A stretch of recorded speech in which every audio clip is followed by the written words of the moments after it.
तो last time हम problem देख रहे थे when momentum of proton is changed by P naught then corresponding change in de Broglie wavelength. तो उसमें केस 1 देखा था, momentum increases by P naught, wavelength decreases by 0.25। तो यहाँ पे दूसरा क्या कर सकते हैं हम, momentum decreases by P not तो क्या होता है वो देखेंगे। अगर momentum decreases by P not तो आंसर वही आएगा, मोमेंटम डिक्रीजेस बाय,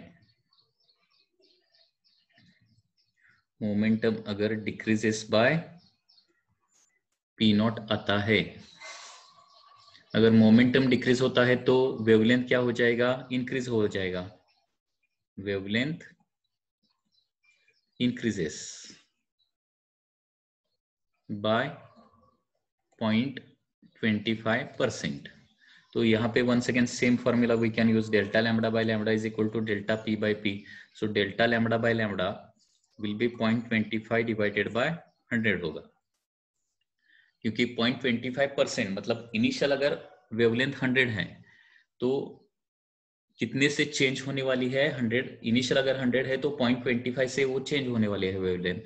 ओके, उसके बाद change in momentum, momentum decreases by P naught मतलब change in momentum P naught ही है, divided by original momentum suppose P है। तो यहाँ पे वंस अगेन देयरफॉर पी कितना आ जाएगा, p is equal to, p LHS को गया तो 100 divided by 0.25 into p naught. So once again same momentum is coming, same initial momentum, that is 400 p naught, that will be the answer. अभी next question देखिए, next question that is 11.32।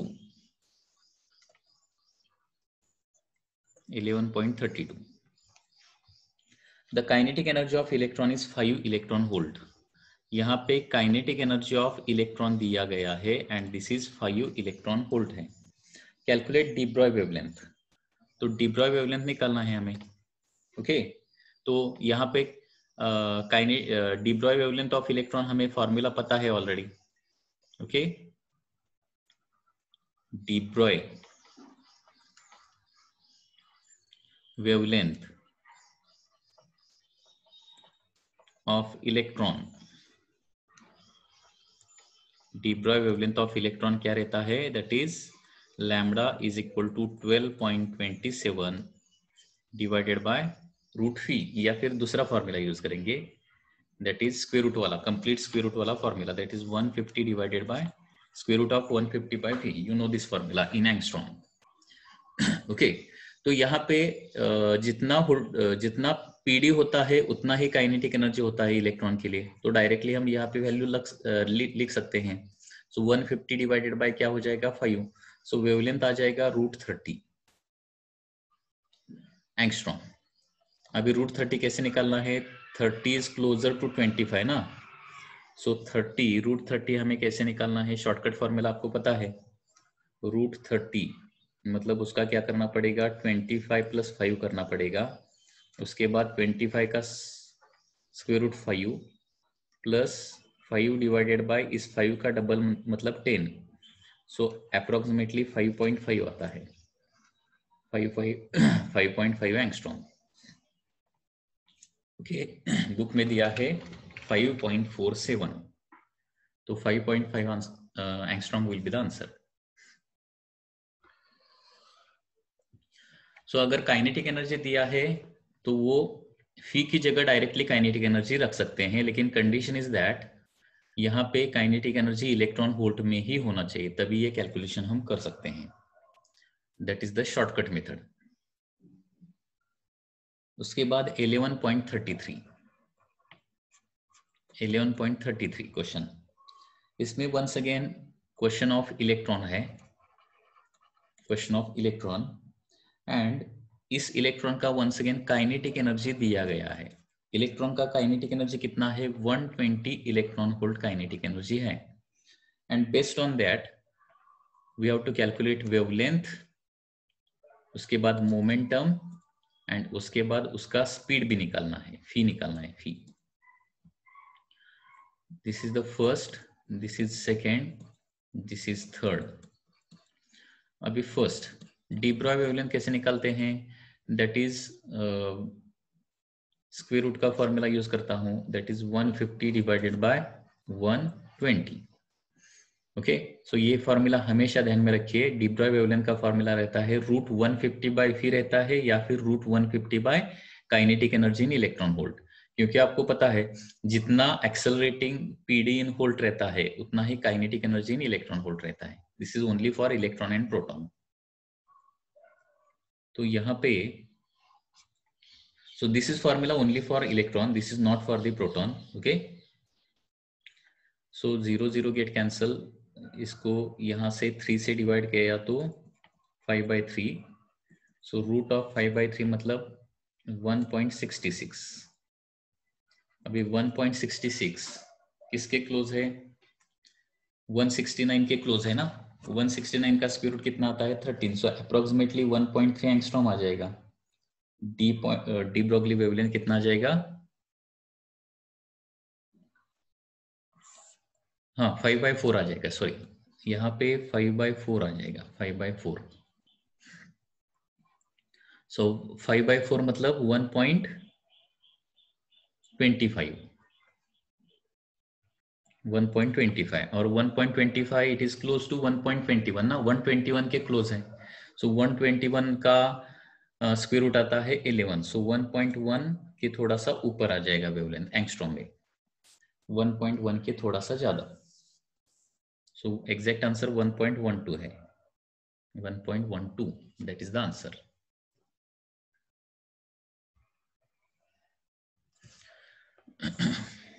Okay, उसके बाद next हमें क्या निकालना है, D Broglie wavelength हो गया, मोमेंटम निकालना है। अभी आपको पता है second thing, de Broglie wavelength क्या रहता है, h/p रहता है।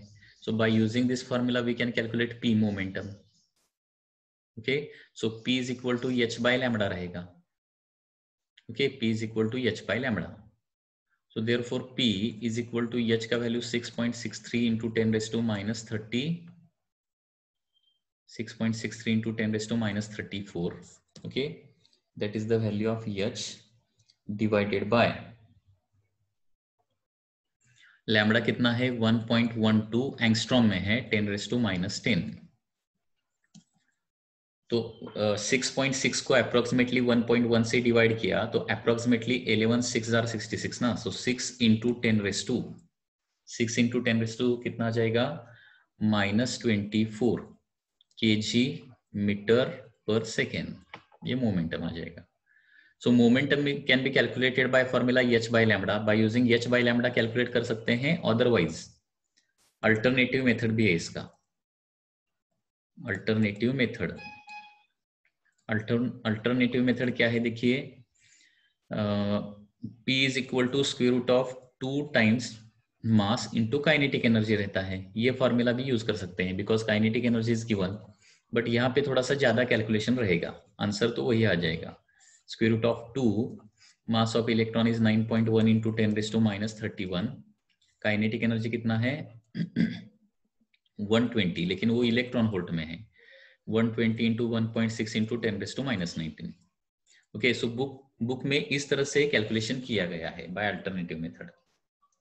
आंसर बुक में कितना दिया है, मोमेंटम दिया है 5.9 into 10 raised to minus 24, 5.9, तो हमारा 6 into minus 10 raised to minus 24 है, क्योंकि हमने अप्रोक्सीमेट डिवीजन किया है। एग्जैक्ट डिवीजन करने पर 6 से थोड़ा सा कम ही आएगा है ना, क्योंकि 6.6 को 1.1 से हमने डिवाइड किया है, 6.63 को 1.12 से डिवाइड करने पर थोड़ा सा 6 से थोड़ा सा कम आंसर, थोड़ा सा मतलब 5.9 आंसर आ सकता है। So this is the method given in the book, so this is our method. तो पहले तो मैंने लैम्बडा निकाला और लैम्बडा निकालने के बाद मोमेंटम निकाला।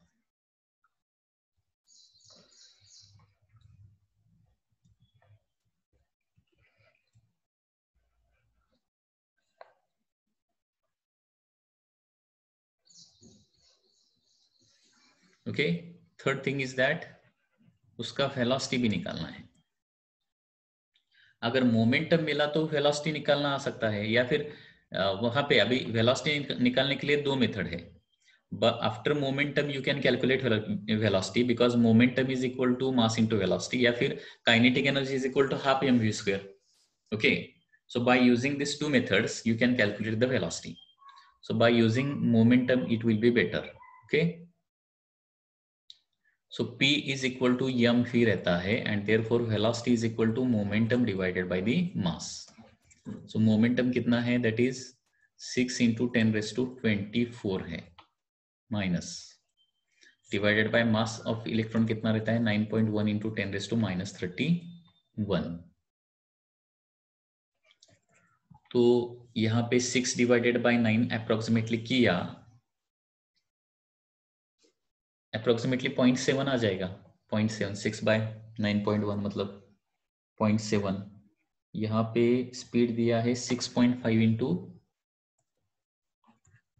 10 raised to, मतलब ये 0.65 आता है actually, 0.65 into 10 raised to minus कितना हो जाएगा ये,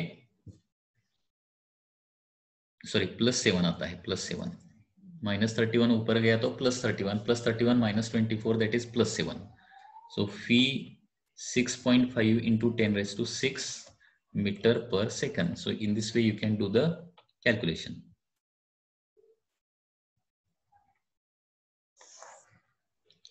उसके बाद next calculation. What is the de Broglie wavelength of the nitrogen molecule in air at 300 Kelvin? तो यहाँ पे क्या दिया है, de Broglie wavelength हमें निकालना है of, de Broglie wavelength of किसका, de Broglie wavelength of nitrogen molecule निकालना है एट 300 केल्विन. तो de Broglie wavelength of gas molecule का फॉर्मूला हमें पता है, H divided by square root of 3m kb into t. So this is the formula. So directly ये formula हम use करेंगे. ओके, सो बुक में different method दिया है, पहले फी निकाला है, उसके बाद lambda is equal to h by m v formula use किया है. डायरेक्टली ये फॉर्मूला हमें पता है, de Broglie wavelength of gas molecule कितना रहता है, h divided by square root of 3m kbt. तो यहाँ पे सभी वैल्यू हम प्लेस करेंगे. एच का वैल्यू कितना रहता है 6.63 into 10 raised to minus 34. 6.63 into 10 raised to minus 34 square root में 3 into mass of, atomic mass of nitrogen दिया है. तो नाइट्रोजन मॉलिक्यूल, क्वेश्चन में एटॉमिक मास दिया है नाइट्रोजन का. सो एटॉमिक मास कितना दिया है, एटॉमिक मास दिया है 14.0076 AMU. ओके, AMU में दिया गया है एटॉमिक मास.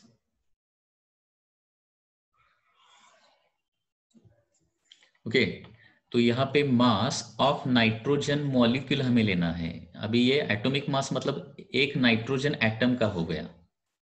नाइट्रोजन मॉलिक्यूल मतलब यहाँ पे इसका डबल करना पड़ेगा, क्योंकि नाइट्रोजन मॉलिक्यूल N2 रहता है ना, तो इसका डबल किया तो मास कितना हो जाएगा 28.076 का double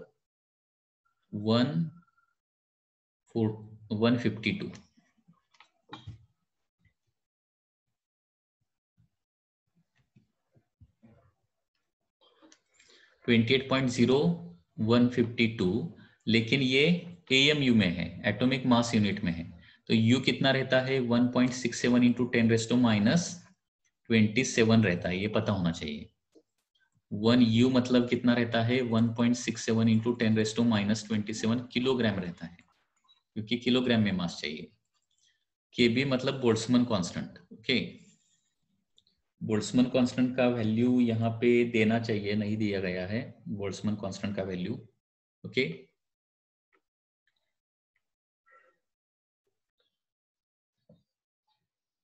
1.38 into 10 raised to minus 23 into temperature दिया है 300 kelvin. Okay, actually Boltzmann constant क्या रहता है आपको बता देता हूं.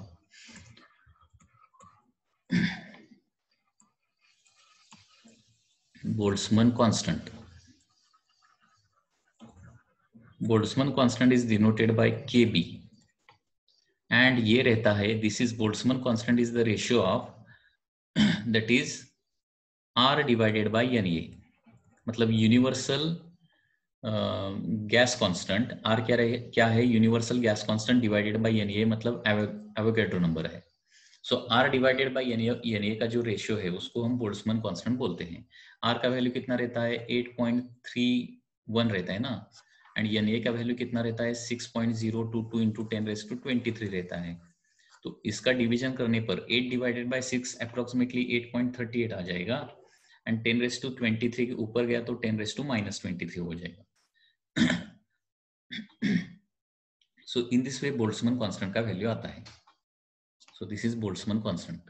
Okay, so this calculation is now required to be done. Okay,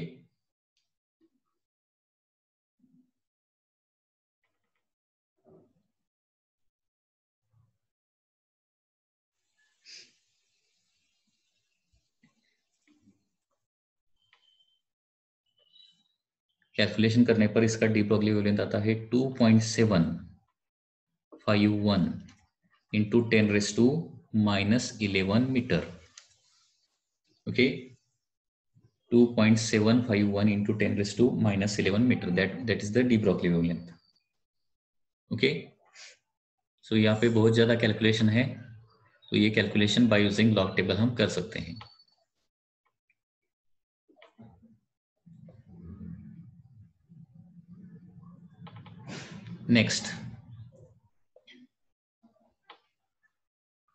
Next question is 11.35.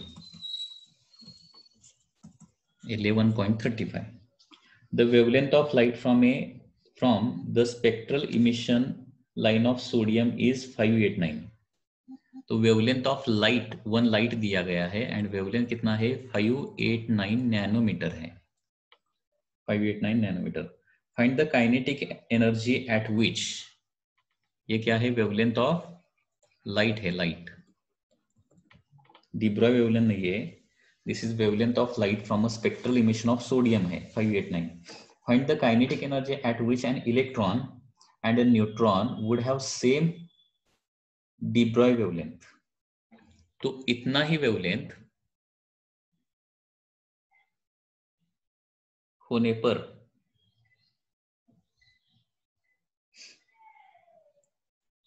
Kinetic energy of electron कितना रहेगा and kinetic energy of neutron कितना रहेगा. Find the kinetic energy at which, question क्या है देखिए, find kinetic energy at which, find kinetic energy at which number 1 electron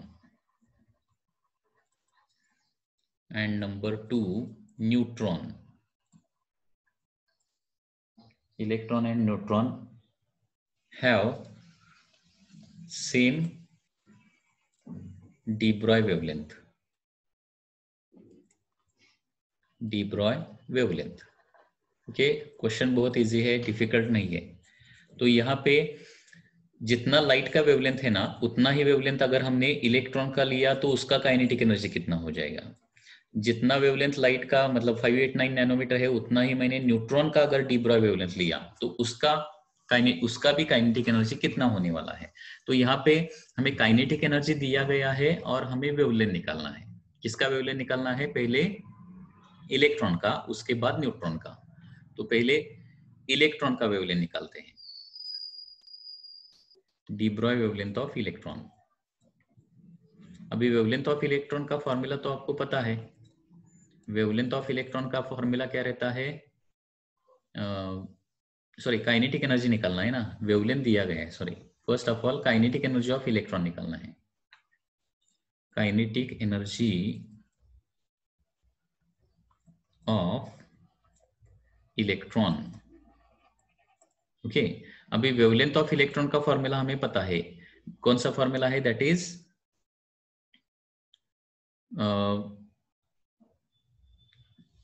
square root of 150 divided by kinetic energy. ये formula पता है ना, lambda is equal to, मतलब ये shortcut formula है, this is for electron only.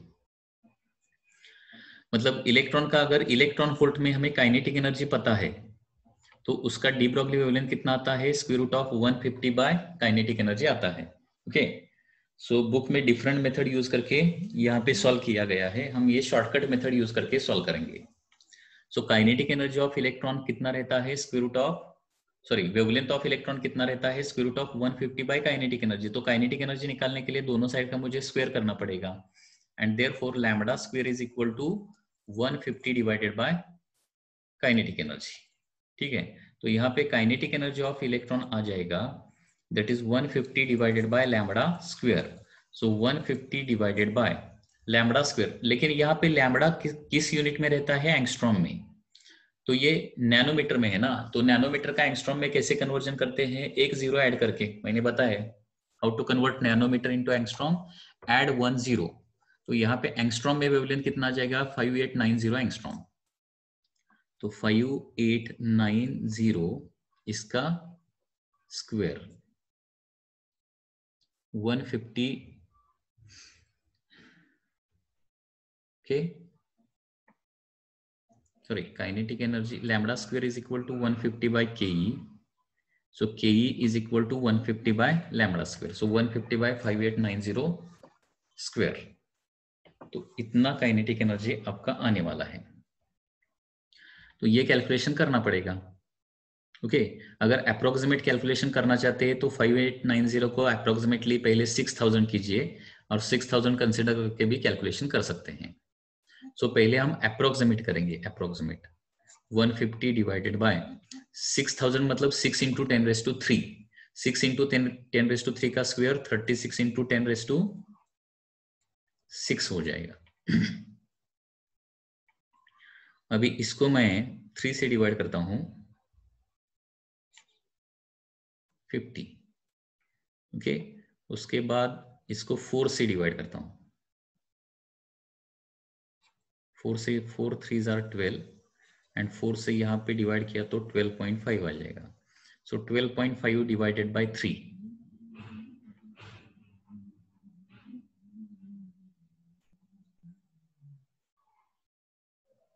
(4.1 into 10⁻⁻6 electron volt. तो यहाँ पे करेक्ट आंसर दिया गया है 4.3 इंटू 10⁻⁻6 इलेक्ट्रॉन वोल्ट। ओके, लेकिन यहाँ पे बहुत ज्यादा कैलकुलेशन किया है, ये कैलकुलेशन भी करेक्टली किया तो आंसर 4.3 ही आएगा। मतलब 150 डिवाइडेड बाय 5890 स्क्वायर 4.32 आता है एग्जैक्टली। एग्जैक्ट आंसर आता है इसका 4.32 into 10⁻⁻6 electron volt. Okay, so this is a very simple method to calculate kinetic energy of electron. Okay, तो ये फॉर्मूला इंपॉर्टेंट है। वेवलेंथ ऑफ इलेक्ट्रॉन का शॉर्टकट फॉर्मूला क्या है, square root of 150 divided by kinetic energy. अगर wavelength पता है तो काइनेटिक एनर्जी निकाल सकते हैं, काइनेटिक एनर्जी है तो वेवलेंथ निकाल सकते हैं, लेकिन यहाँ पे ध्यान में क्या रखना है, काइनेटिक एनर्जी इलेक्ट्रॉन वोल्ट में ही रहनी चाहिए and wavelength should be in angstrom only, that is the only condition, नहीं तो गलत हो जाएगा। ओके, अगर नैनोमीटर में वेवलेंथ दी गई है तो एंगस्ट्रॉम में कन्वर्जन करने के लिए 1 0 ऐड करना पड़ता है, ये ध्यान में रखिए। उसके बाद नेक्स्ट न्यूट्रॉन का भी काइनेटिक एनर्जी अभी निकालना है। वंस अगेन जनरल फॉर्मूला अभी देखिए, लैम्बडा का जनरल फॉर्मूला क्या है, lambda is equal to h by square root of 2m_k। ठीक है, तो न्यूट्रॉन के लिए कोई डायरेक्ट फॉर्मूला नहीं है न्यूट्रॉन का, मतलब इस तरह से हमें कैलकुलेशन करना पड़ेगा। तो काइनेटिक एनर्जी निकालने के लिए स्क्वायर करना पड़ेगा, lambda square is equal to h square divided by 2m times kinetic energy and therefore kinetic energy is equal to h square divided by 2m lambda square. तो neutron के लिए ये calculation अभी करना पड़ेगा, 6.63 इंटू 10⁻34 इसका square divided bye 2 into mass of neutron. Mass of neutron proton जितना ही ले लेंगे, 1.67 इंटू 10⁻27 इंटू लैम्बडा स्क्वायर मतलब अभी ये एंगस्ट्रॉम में रखना पड़ेगा, सॉरी मीटर में रखना पड़ेगा, एंगस्ट्रॉम में नहीं, मीटर में। सो 5.89 इंटू 10⁻⁻7 इसका भी स्क्वायर है।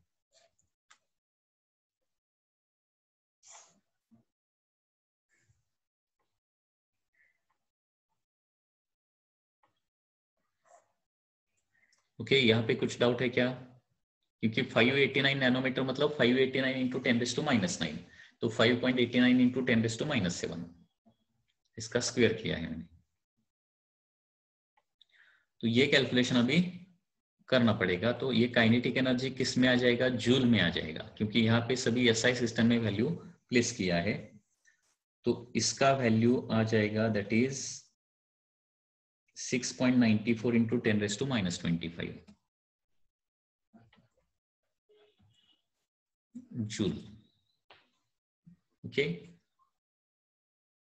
और इलेक्ट्रॉन वोल्ट में अगर कन्वर्जन करना है तो 6.94 into 10⁻⁻25 divided by 1.6 into 10⁻⁻19. So this will be answer in electron volt. So electron volt में आता है 4.34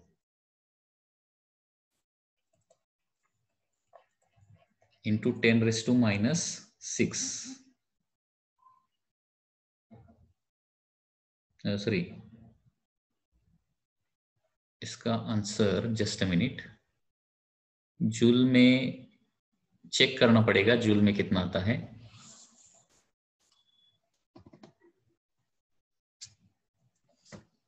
जूल में वैल्यू निकालता हूं कितना आता है, देखेंगे।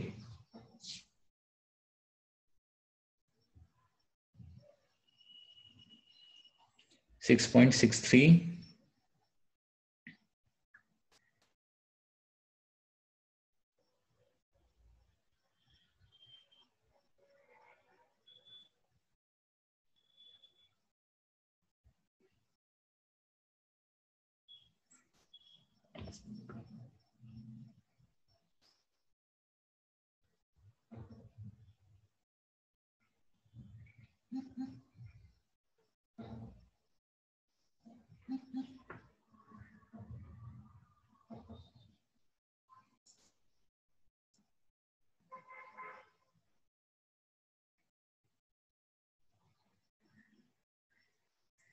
इसका वैल्यू आता है 3.793 आता है, 3.793 बुक में दिया है, वही वैल्यू लिखेंगे। 3.782 लिया है इंटू 10⁻⁻28 जूल। ओके, एंड इसको इलेक्ट्रॉन वोल्ट में कन्वर्ट करना है तो 3.782 इंटू 10⁻⁻28 डिवाइडेड बाय 1.6 इंटू 10⁻⁻19, तो इसका वैल्यू आता है 2.36 इंटू 10⁻⁻9 इलेक्ट्रॉन वोल्ट। मतलब इलेक्ट्रॉन का अगर काइनेटिक एनर्जी निकालना है या फिर वेवलेंथ निकालना है तो बहुत इजी है। For that use always shortcut formula. लेकिन बाकी के पार्टिकल का काइनेटिक एनर्जी निकालना है, वेवलेंथ निकालना है तो थोड़ा सा बहुत ज्यादा कैलकुलेशन आ जाएगा। Next 11.36,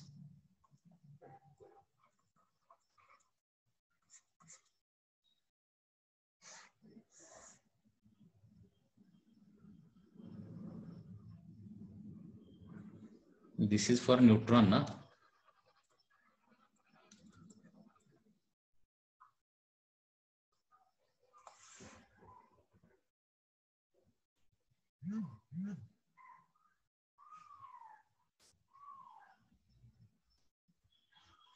Okay, next 11.36, for what kinetic energy of neutron?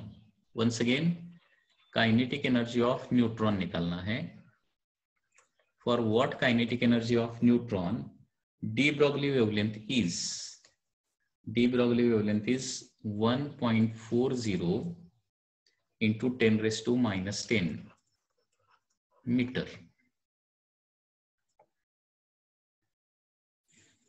Also find de Broglie wavelength of neutron in thermal equilibrium with matter having average kinetic energy of 3/2 kT at 300 Kelvin.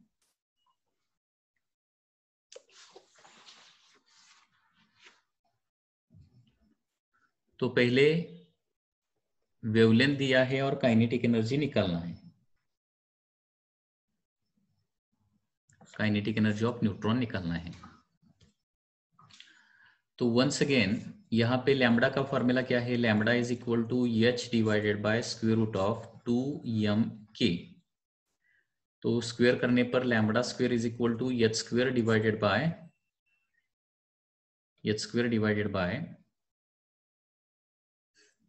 कितना आ जाएगा 2m_k, and therefore kinetic energy will be equal to kinetic energy of neutron. Kinetic energy कितना हो जाएगा, that is h square divided by 2m lambda square, h square divided by 2m lambda square. इसका भी shortcut formula कुछ आता है कि देखेंगे, जस्ट अ मिनट। एच का वैल्यू है 6.63 इंटू 10⁻⁻34 स्क्वायर, उसके बाद 2 इंटू 1.67 इंटू 10⁻⁻27, एंड लैम्बडा का value, lambda as it is रखेंगे, एंगस्ट्रॉम में रखेंगे, lambda into 10 lambda square into 10⁻20 रखता हूं, क्योंकि यहाँ पे लैम्बडा का एंगस्ट्रॉम में वैल्यू मैं डालने वाला हूँ। एंगस्ट्रॉम में डाला तो 10⁻10 इंटू 10⁻10 का स्क्वायर 10⁻20 हो जाएगा। तो ये फॉर्मूला हमारा शॉर्टकट फॉर्मूला आ जाएगा। शॉर्टकट फॉर्मूला क्या है, कैलकुलेशन करके देखता हूँ, मतलब हर बार कैलकुलेशन, इतना ज्यादा कैलकुलेशन करने की जरूरत नहीं पड़ेगी। So this is the kinetic energy of neutron 1.316 into 10⁻20 divided by lambda square। यहाँ लैम्बडा किस में रखना है, एंगस्ट्रॉम में रखना है। यह आंसर जूल में आता है, जूल में। और इलेक्ट्रॉन वोल्ट में अगर निकालना है kinetic energy of neutron in electron volt निकालना है, तो इसको 1.6 से डिवाइड करना पड़ेगा, 1.6 इंटू 10⁻19। तो ये आंसर आता है